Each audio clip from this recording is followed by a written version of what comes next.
claims are ridiculous, but they're not sincere. They're not, I mean, anything you hear about it is basically a front for this more nefarious goal of really owning the food. They don't want to feed the world. They don't want to help sick people. They don't want to have tomatoes have a longer shelf life, which is why they want to put fish genes in it. They really want to own the food, and you got to get that. I mean, that's really all that the war is about. Sir, you had something you want to say? This goes back to what we were talking about before in terms of media and where we get our information from.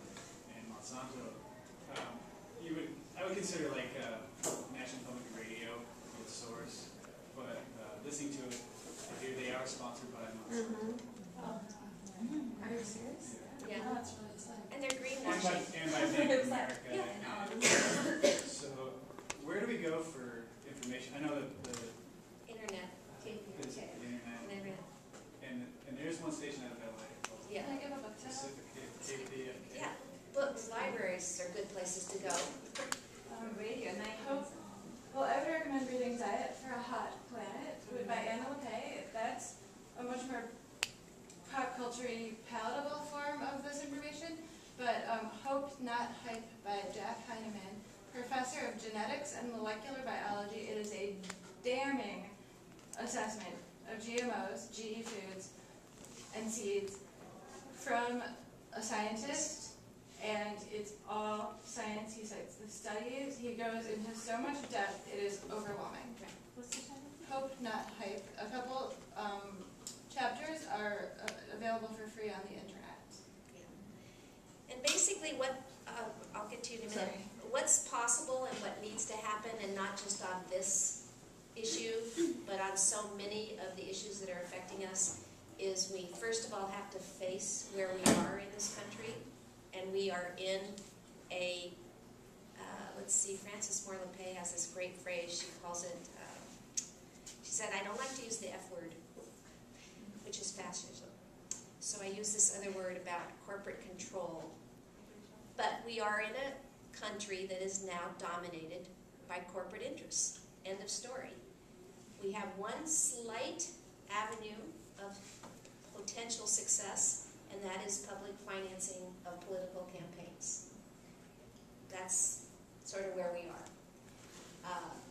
Absent that, you know, it's the streets. But what does that mean, public financing?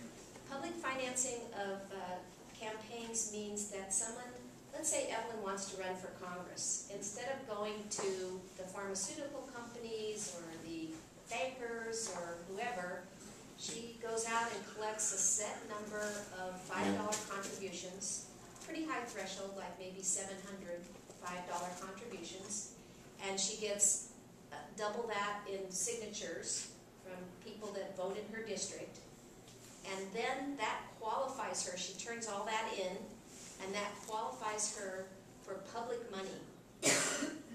So she will get, because congressional campaigns are now in the $1 million range, she would get $1 million of taxpayer money to finance her campaign. She actually would get a credit card, and it would go to printing and, you know, bumper stickers and advertising on TV and the like. The opposition says, we can't afford that. Holy cow, you know, all kinds of people are running and we're spending millions of dollars on their campaigns. The question is, what is it costing you now to have Evelyn go to those other people and get her money?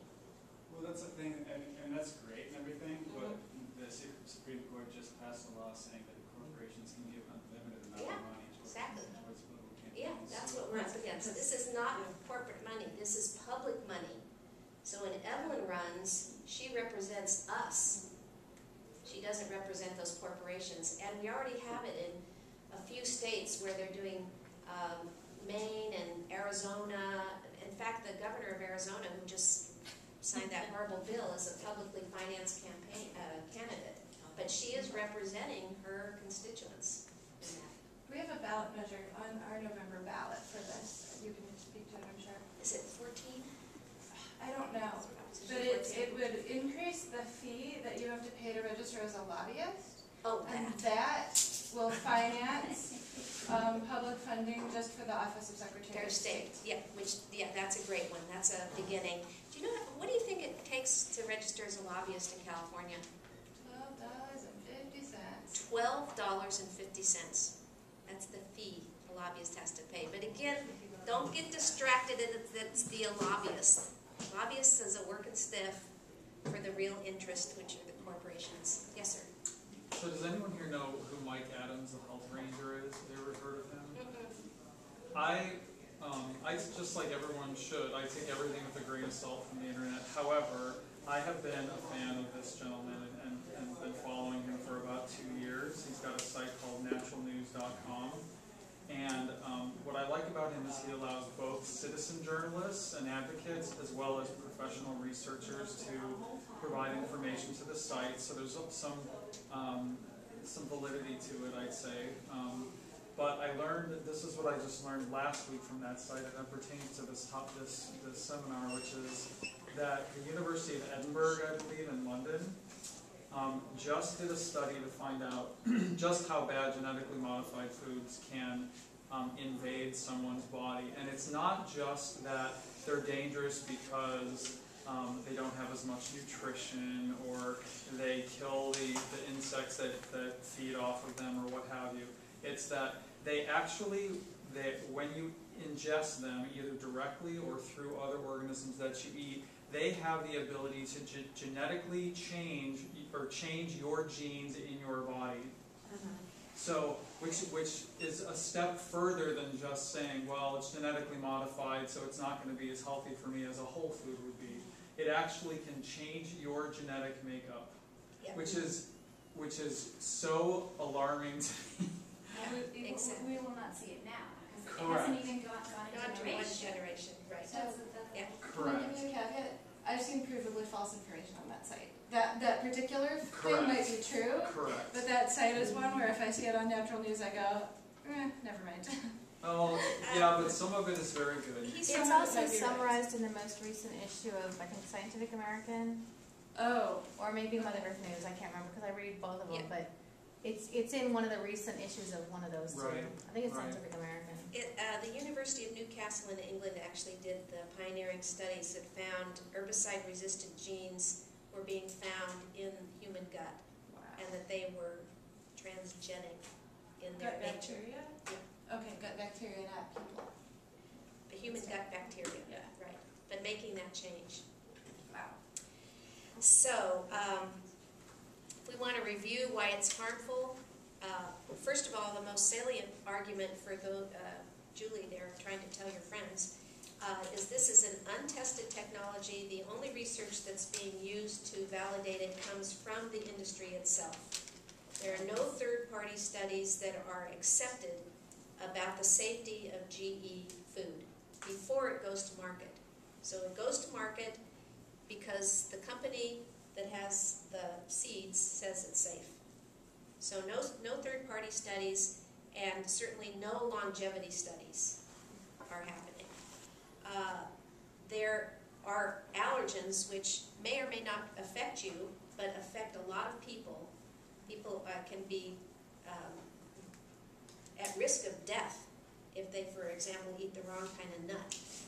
So allergens are a very serious concern for a lot of people, and this could potentially trigger allergies in people. We have no idea how that's going to play out.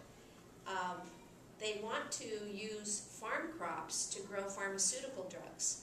So this means we are growing outside in the air. We all know what birds and bees do besides wind currents and whatever.